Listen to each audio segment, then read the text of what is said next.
难道你就甘心将自己浇灌出来的花，让别人凭空摘走吗？我不甘心。阿娘有所不知，那小子他并不稳妥。我日日担心茵茵会在他那受委屈。那就把他抢回来，他本来就属于你的。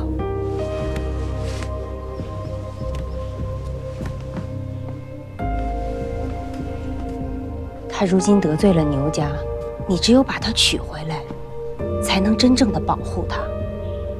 只要让他面临和你一样的挣扎，他就会明白你，理解你，终有一天会再次爱上你。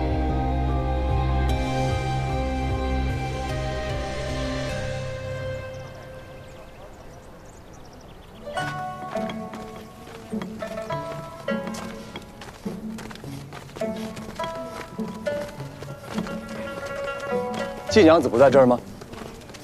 会长在里边谈生意呢，一笔大生意。大生意。吐蕃来的钱掌柜，为了他们的赛马会，订购了30匹刘伯锦，高于市场价30%呢。这不是天上掉下来的大生意吗？这笔单如果成了，我们以后1年都衣食无忧了。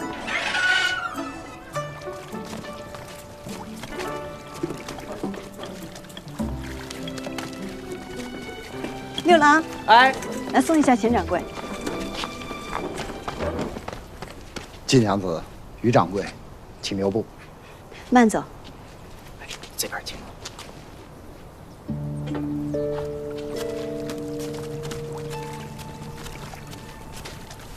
白郎君怎么在这里？可是第一批刘伯锦的分利有什么问题？买卖还没有结束，难道交情就要结束了吗？今日白某是来做客的。啊，白郎君是外邦人，可能不清楚，在我们中原做客做生意得先敲门递拜帖，人主人家同意了才能来。于掌柜，递过了。白郎君入乡随俗的很快啊。哎呀，先说正事儿吧，怎么样啊？依依，这笔单签了吗？咱们飞花会是不是要发达了？你们如何看待这笔订单？觉得该签吗？签啊，肯定签啊！有钱不赚，不傻吗？那白郎君觉得呢？白某只不过是个外人，也不懂织锦，不敢随便乱拿主意啊，还是得季娘子和于掌柜定夺才是。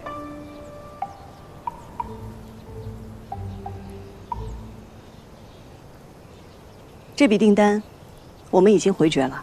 啊，这么好的生意，为什么不做呀？哎呀，于掌柜，您拦着点啊！这么好的生意，那是有条件的。钱掌柜之所以出了那么高的价格，那是因为他定的时间太赶了，而且时间定得很死，没有任何的回旋余地。当然了，我们努把力抓紧一点，也不是不能做到，但是就怕万一呀。一旦出现疏漏，我们不能按时交货，那留给我们的就是巨额的赔付。如今我们飞花会稳中有进，没必要冒这个险。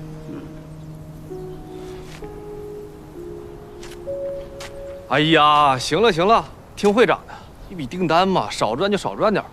这样，5日之后是个好日子，我请大家去散花楼大吃一顿。现在生意那么好，订单那么多，哪有时间去？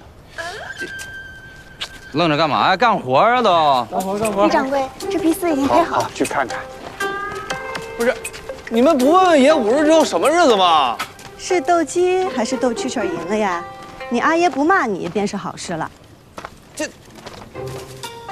就这么不给爷面子吗？这5日之后是什么好日子？这5日之后，我跟你讲。哎呀，算了，不跟你说了。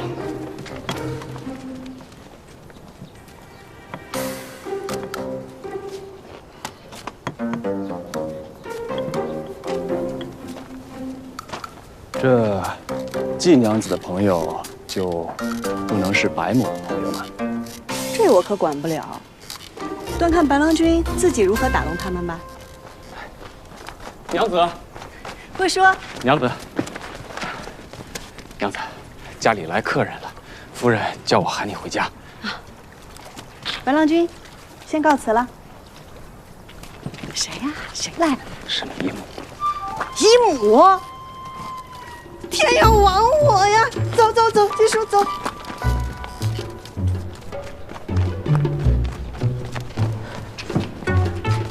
他在哪儿啊？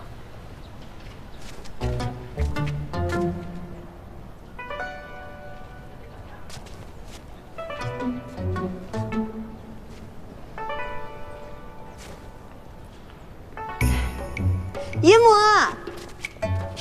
姨母，你怎么来了？大呼小叫，跑来跑去的，成何体统？见过姨母。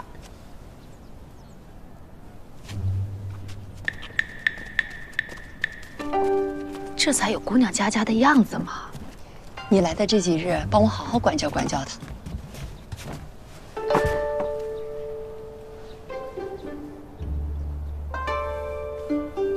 来，咱们吃饭吧。哎，吃饭要端庄，岂有直接动手的道理？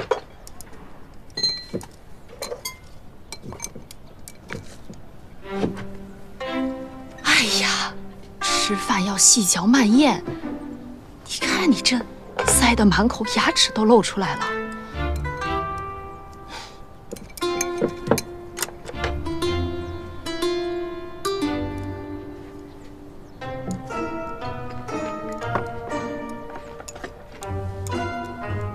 哎，姨母，您身子最近……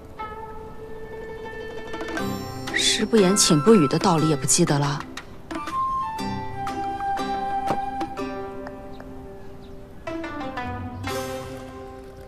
此次还是李峰告诉我，说姐夫翻案了。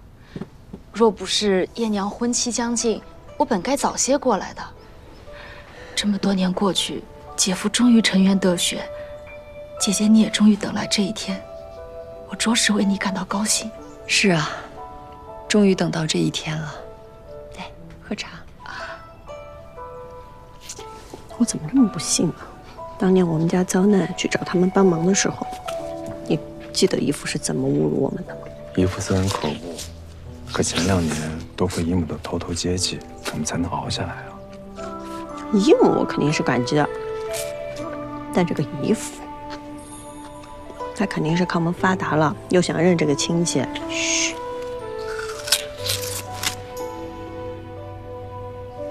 你看看你们家叶娘多好，这都已经婚配了，我们家那2个还一点动静都没有呢。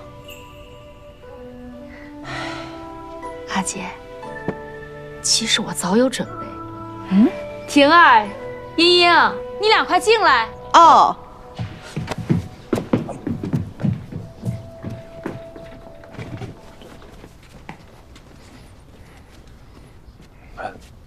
姨母，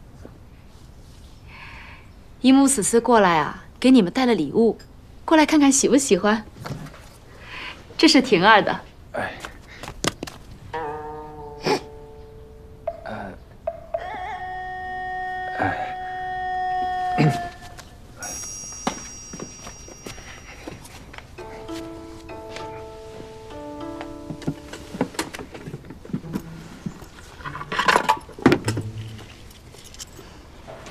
这是茵茵的。谢谢姨母。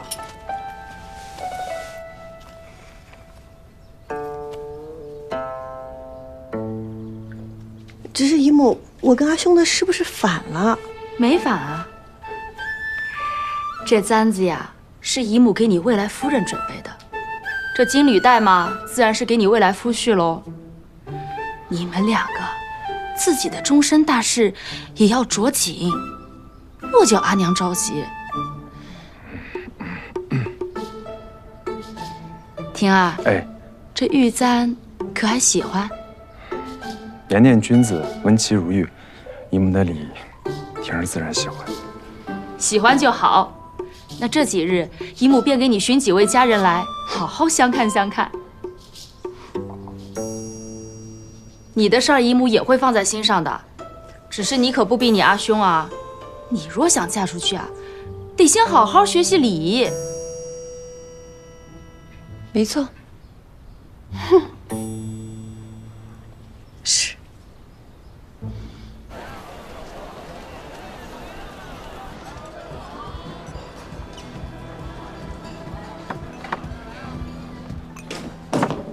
掌柜的，季大将军说是有事找你，请您过去一下。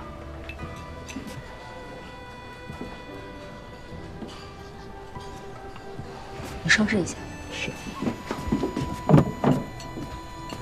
季家大郎，有事找我？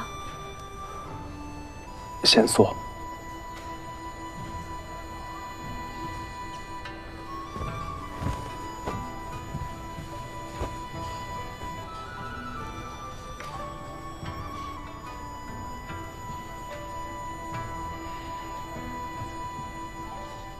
近几日，我姨母在为我相看娘子。好事啊，恭喜你。她一直问我，心里到底喜欢什么样的女子。我的心中不自觉地浮现出一个人的样子，我便知道，我再也欺骗不了我自己。我一直觉得他看遍了千山，而我只是一个平平无奇的凡夫，该如何能入得了他的眼？但我想了许久，我这一生一直在做稳妥之事，这一次无论如何，我想一试，不论结果。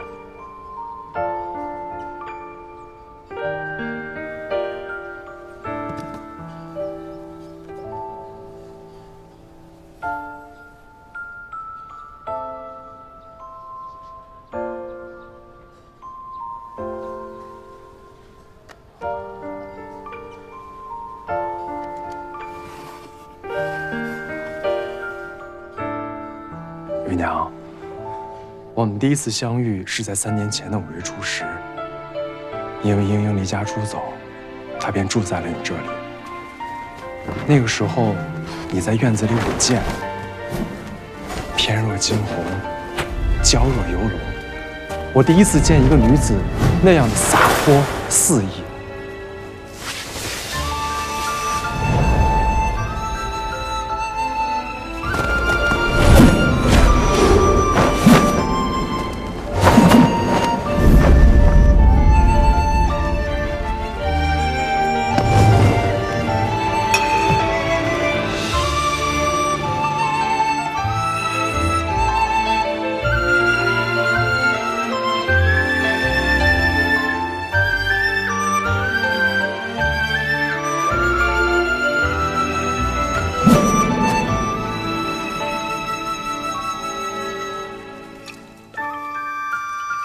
不知为何，从那一刻，我便知道我再也忘不掉你了。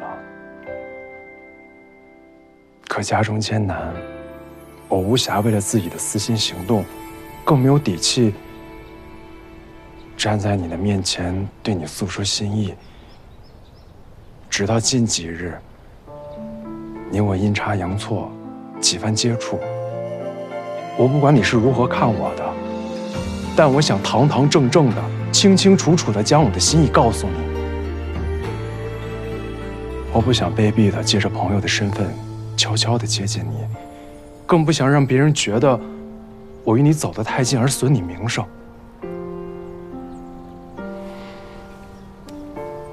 玉娘，我心悦你，我想娶你。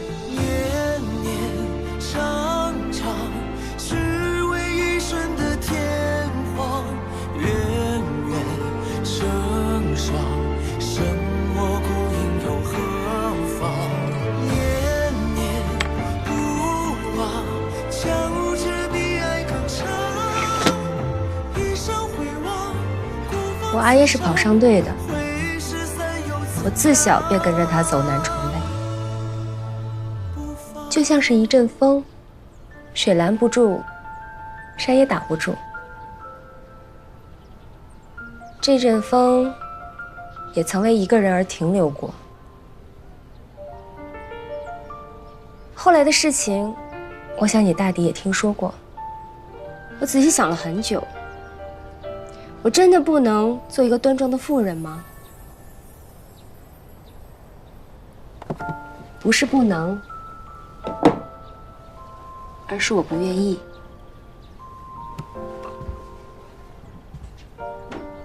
我是一个自私的人，相比喜欢他，我更喜欢我自己。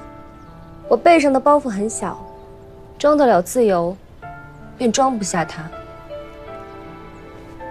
但我喜欢的便是肆意的你，洒脱的你。我也从未想过说你要为我改变什么。这些话他也说过。你觉得杨家大郎是个出尔反尔的人吗？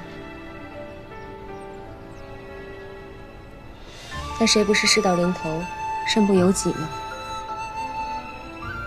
同样的事情，我不想再经历第二遍。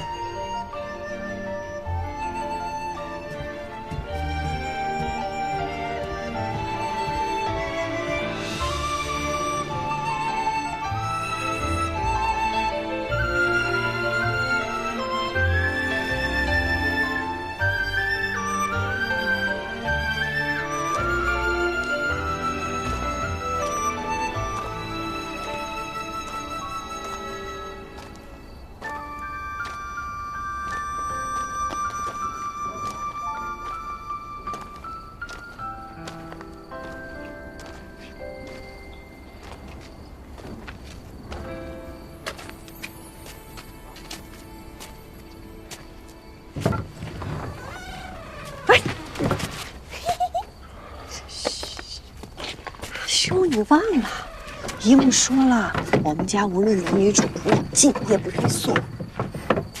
我确实忘了，但是没事儿，我已经骗他们说你睡着了。哎呀，难得呀，还有我们阿兄悄悄开门的时候。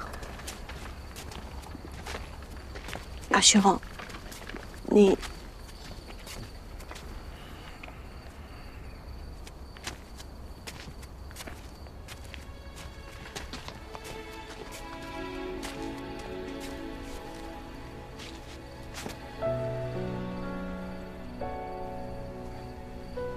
阿玉他拒绝了我，他说他害怕重蹈覆辙。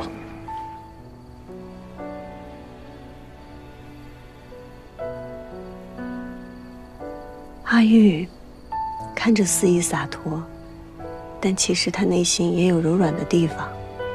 他之前跟我说，在江湖上，武功最高的侠客是不过招的侠客，因为只要不过招，就不会输。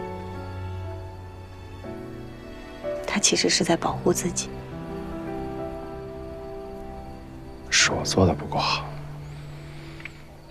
我刚刚在他楼下想了很久，我只告诉他我喜欢他，但是我的这份喜欢，又能够让他得到些什么呢？如果我能让他足够喜欢，足够安心，足够信赖，他怎么又会害怕重蹈覆辙呢？随口说不平，我会做给他看。不愧是我阿兄。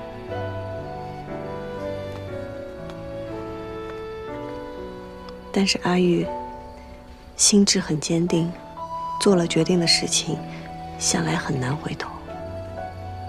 阿兄这段路怕是要走很长了。你阿兄向来不是个聪明的人，但只要是我认定的事，我就会去坚持。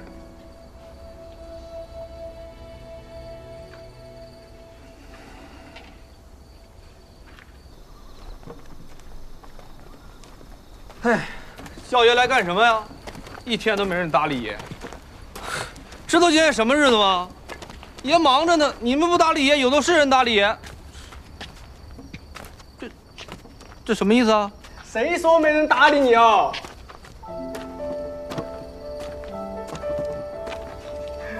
灯笼下这个香囊是我亲自染的丝，我娘子和我阿娘亲手帮我做嘞。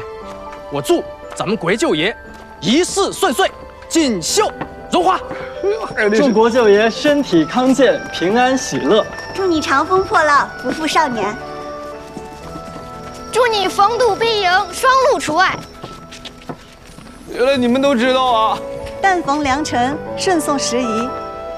34，生辰快乐！生辰快乐！爷就知道你们不能忘了爷，爷爷早有准备。来，上菜。是，上菜。都好看，这个最好看。现在这个，哎，为什么出小娘呢就是最好看的呀？为什么？为什么呢？那能一样吗？能一样吗？好了，吃饭。摆正。挂完灯笼都过来吃饭啊！好嘞。金娘子，拜帖。这里是余府，白郎君不是应该先去见余掌柜吗？前几日三郎君说5日之后是好日子，白某有些好奇，所以特意过来看看，叨扰了。来者是客，您请便。如果没有猜错的话，这些应该都是静娘子的主意吧？静娘子，你是对所有朋友都如此用心的吗？那也得分是什么样的朋友。我不介意我的朋友聪明，有自己的目的，但是要做我精英的朋友，只有一点，便是要赤诚以待。那你我之间现如今可算是朋友啊？如今嘛，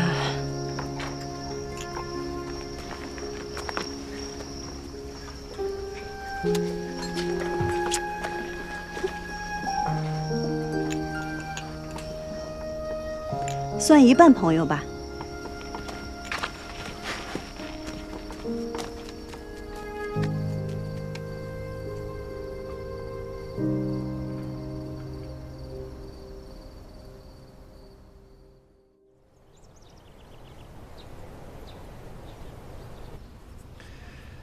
赵二郎君此次前来，所谓何事啊？益州水深，郎君不知深浅，便一脚踏入。作为益州景王，我还得好先提醒你。啊，此话何意呢？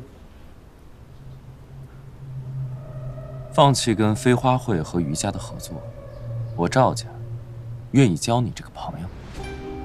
至于他们能给你的，我赵家愿意双倍奉上。赵二郎君觉得白某重视什么呀？既然为商，自然重令。但白某从来就没有说过，我是一个纯粹的商人啊。你不重令，那你到底想要什么？入股你赵家景业。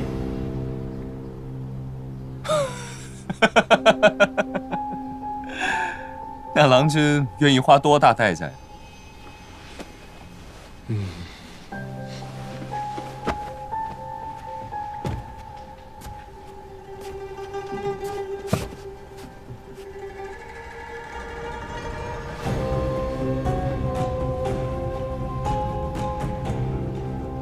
你到底是谁呀？我是谁你不用知道，你只需要知道，我能帮你得到季英英。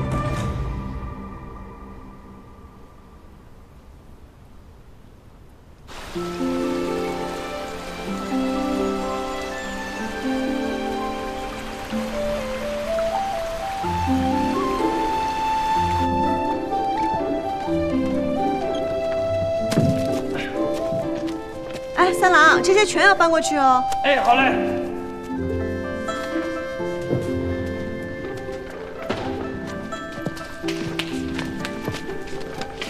莹莹，这便是那陈三郎。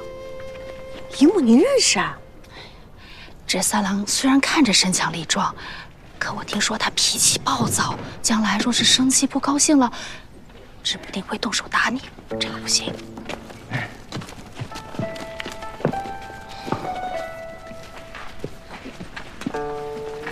大郎，都搬完了吧？完事了。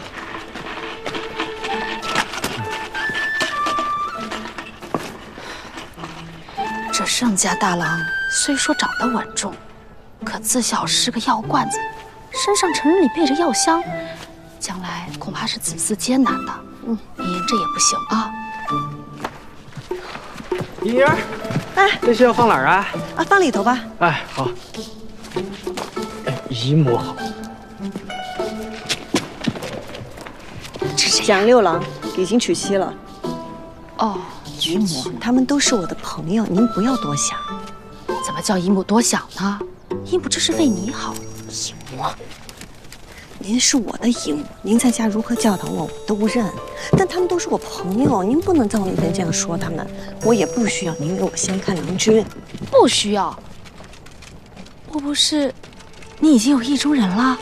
是哪家二郎？快跟姨母说说，姨母替你瞧瞧去。没有，除了嫁人，我就不能做别的事情啊。你不嫁人要做什么事？你不嫁人，难道要躲到山里做姑子去？我想做自己的事，我想让季家恢复荣耀，我想以女子之身闯出一番名堂，我想肃清警业，而不是做一个一心只有儿女和丈夫，只生活在后宅里的妇人。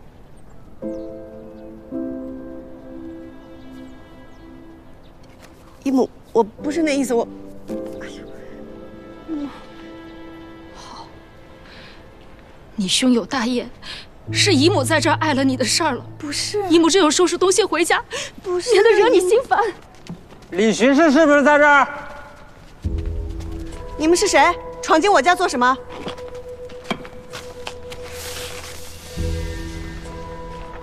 李巡视，你丈夫欠我们赌坊1000贯，拖了好几个月没还，人我们已经扣下了。你要是凑不起钱来还，那就等着收尸吧。李峰从不进赌坊，又何来欠钱之说？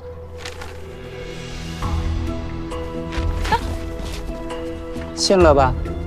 你丈夫这年不知去赌坊多少次，早就输光了家底。我们掌柜的说了，要是实在没钱，就拿你和你女儿抵债。私压良民，掳掠妇女，还有没有王法？欠债还钱，天经地义。你们就算去衙门，我们也不罢。我们掌柜说了，3天后把钱还上，就什么事都没有。不还，就等着看你丈夫和女儿的下场吧。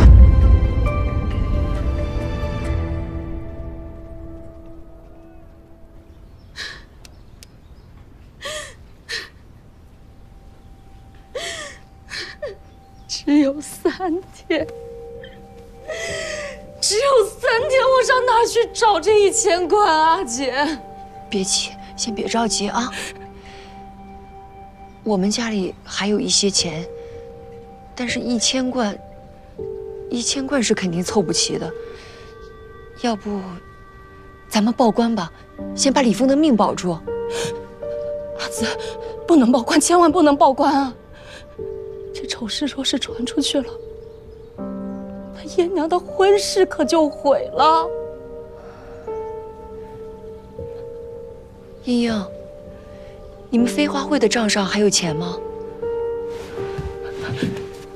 洋洋，若是账上还有钱，你无论如何先拿出来救一下姨父好吗？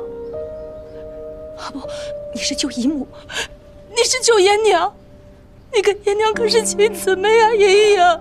姨母，您先别着急。当年我们家遭难，一众姻亲，只有您伸出援手。如今您有难处，我们绝不会袖手旁观。只是这1000贯也不是小数目，您容我再想想办法，好吗？好，姨母不吵你，你替姨母想想法子。姨母只能指望着你了。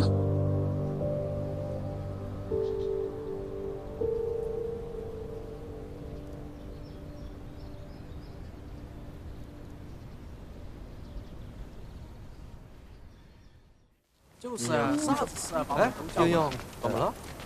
我家里出了点事儿，需要用钱，我想重新谈回钱掌柜那笔订单。我出去打探一下，看看钱掌柜跟没跟别人签单。我去联系私户们，如果和钱掌柜签单成功，我赶紧去订丝。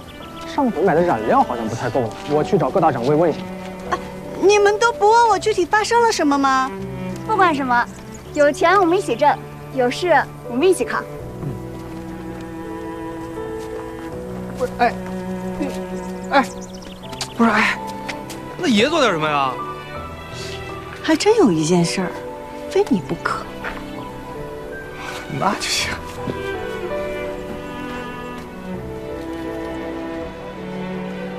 我打听过了，吐蕃每年6月确有一场盛大的赛马节，上至达官贵人，下至平民百姓都会参加。两位客官，里面请。挺好，没什么可担心的。太好的生意总是让人心里不踏实。一会儿我们就打探一下，看看那个钱掌柜是不是真正的吐蕃人。小问题，尽量身上。哎，这么巧啊！白郎君也在。实不相瞒，今日白某是特意在此等你的。白郎君怎么知道我会来？可否借一步说话呀14，你去把酒先热上。哦，行。神神秘秘，你还不记得听呢？起开。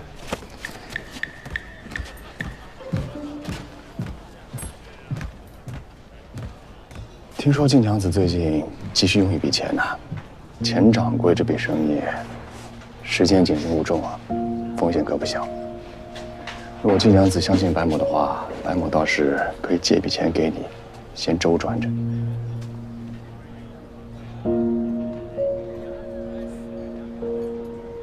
多谢白郎君好意，只是茵茵认为，买卖易算，人情难算，人情往往隐藏着比买卖更大的风险。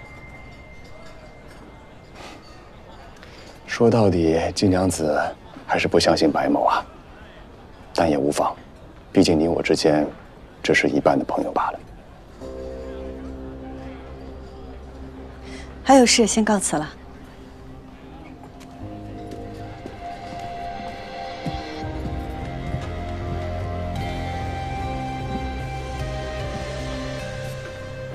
钱掌柜，让您久等了。季娘子，请坐。上次季娘子已经说得很清楚了，不与我钱某人做这单生意，怎么，现在又反悔了？之前是我们没考虑清楚，今日我们特意带了见面礼来给钱掌柜赔礼了。这个见面礼可比我上次带去的轻多了。哈，这礼轻诚意重嘛。这样，为表诚意，我给您亲自带上。干什么？我们吐蕃人的头，岂能让人随便乱摸？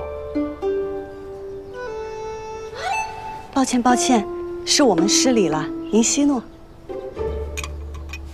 来，这是我们益州最好的酒，钱掌柜，您尝尝。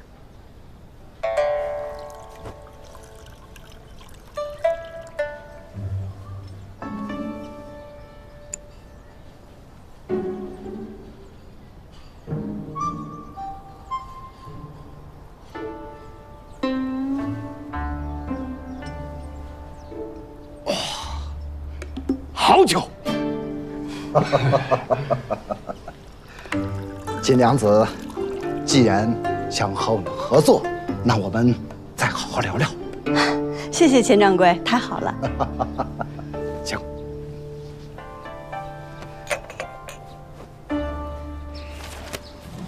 辛苦了啊。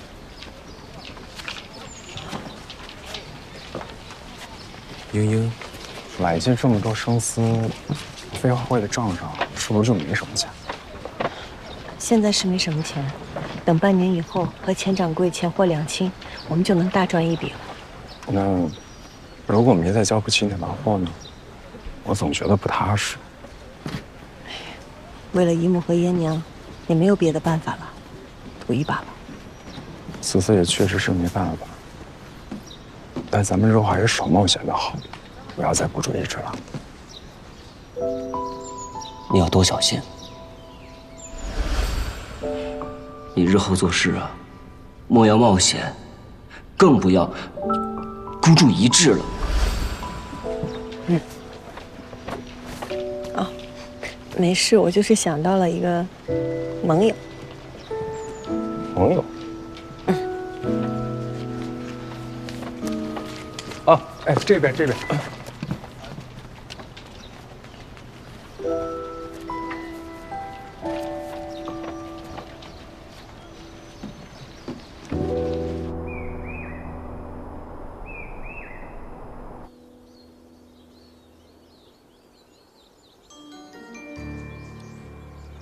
这整个南诏啊，最喜欢蜀锦的就是这白王了。他白王府的藏锦阁里网罗了天下最珍贵的绫罗绸缎。不过这白王啊，病了不少时日，一直在休养，没有出来。府里上下，如今是由前任清平官，也就是白王师傅的女儿宁代在做主。白王有个死敌，现任清平官杜燕。宁代怕杜燕趁机做手脚，便把府里上下安排得跟铁桶一般，可没那么好进啊。不好进，不代表着不能进。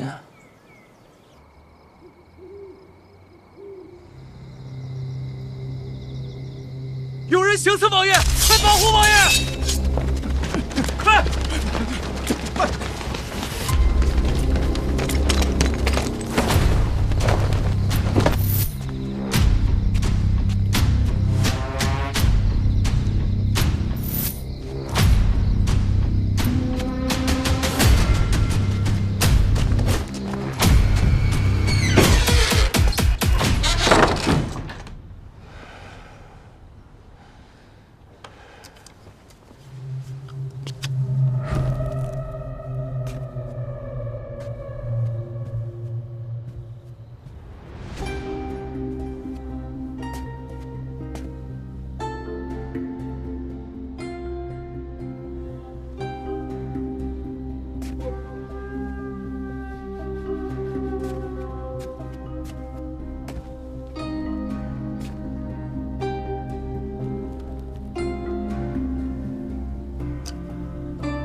贺岁刘伯锦，1周都没有起兵，这难道怎么样？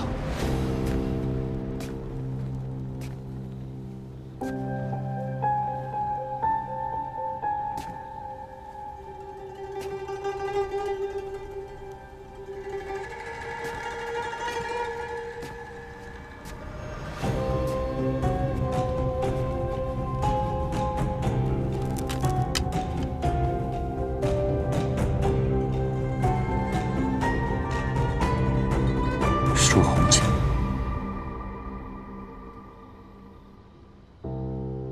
我说这藏锦阁怎么进不得人？原来做的是走私贡金的勾当。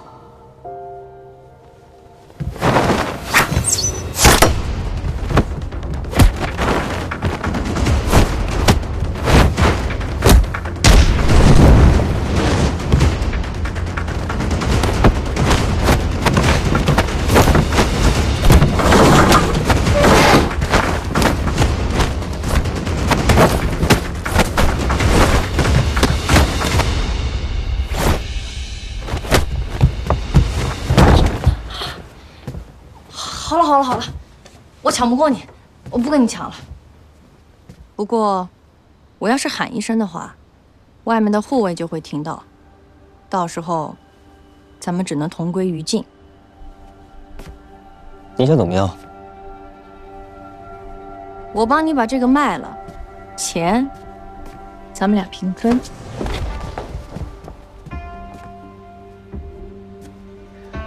这件是我的，其他的你自己拿。那可不行，这蜀红锦可是最贵的。不过，你是怎么知道这里有蜀红锦的？我可是打探了好久才知道消息。你想知道？那当然了，我们当贼的最重要的就是打探消息。这样吧，你把你的耳目告诉我，我考虑跟你合作。 等我很久了吧？宁代。你在说什么？我听不懂。你身上的香气，你这花园的味道是一样的。假扮女贼诱供我，布下天罗地网，再抓住我。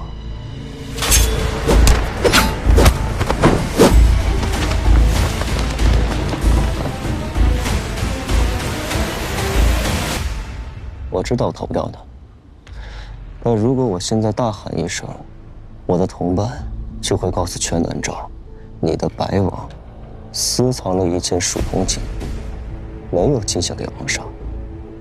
这两败俱伤的局面，不是你想要的吧？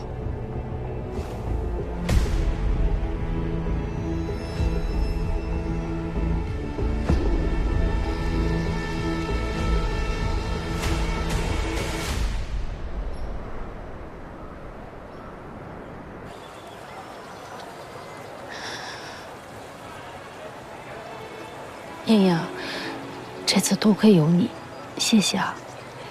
林母，当年我们家遭难，您也帮了我们的，我们是一家人，不说这些。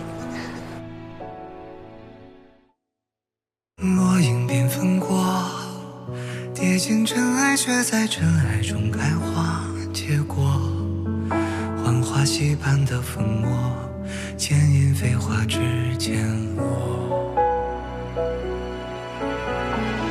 岁月若飞梭，一身萧索，却在萧索中走出阡陌。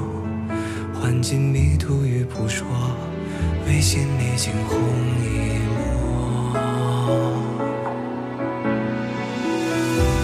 如何用最渺小的你我，支撑最人生锁，